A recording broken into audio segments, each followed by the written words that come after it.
Well, the Dow has broken its six-day streak of 500-plus point swings. That kind of volatility, by the way, hasn't been seen since 2008. And our next guest thinks there's something the government should be doing about it. Let's bring in Bart Chilton, the former commissioner at the U.S. Commodity Futures Trading Commission, in a Fox Business exclusive.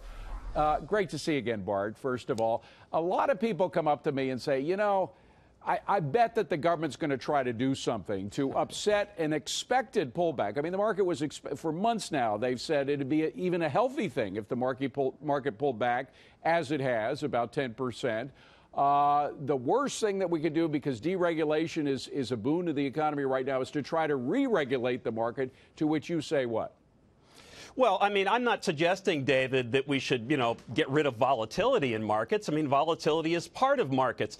And I've been calling for a correction for months and months. I was almost embarrassed it had taken so long. But I'm not sure that anybody, present company included, expected it to happen so fast and so furiously. So all I'm suggesting is that perhaps the exchanges and the regulators look at things like the circuit breakers, make sure that they're still working appropriately. I mean, markets are faster than they've ever been, and that's not necessarily inherently bad, but it's also stuff that we need to be looking at. And all too often, regulators just sit on their laurels and say, we've got this big rule book and we're fine with it.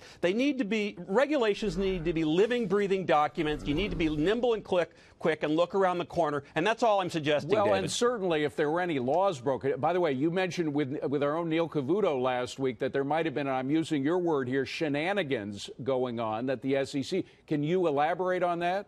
Well, yes, it's my Irish heritage. No, shenanigans, yeah.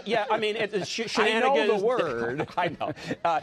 No, I think that there could be some nefarious actions there. And look, there was a day, David, where, I would know. I would get this information as a regulator. I don't know. But I do know that individual traders have come to me. They've lost hundreds of thousands of dollars. And I don't want to even say the product because I don't know for sure. But in these really exotic leveraged exchange-traded funds and the inverse leveraged ETFs. And some of these I just think are not for mom-and-pop investors. No, of course not. I would certainly never think of getting in myself or suggesting to anybody else to get in. But again, buyer beware. You got to, if you get into something like that and you lose hundreds of thousands of dollars, I mean, whose fault is it?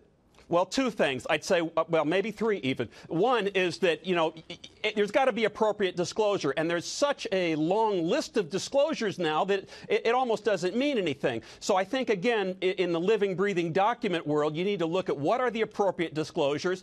On these leverage and inverse ETFs, I'd have a skull and crossbones and say, do not get in here. You could lose your money. Secondly, I think that we have to look at the interaction between these sorts of products and other products in the market. Are they operating as we think that they should? Are they contorting markets in a way they should? Again, it's just a look-see.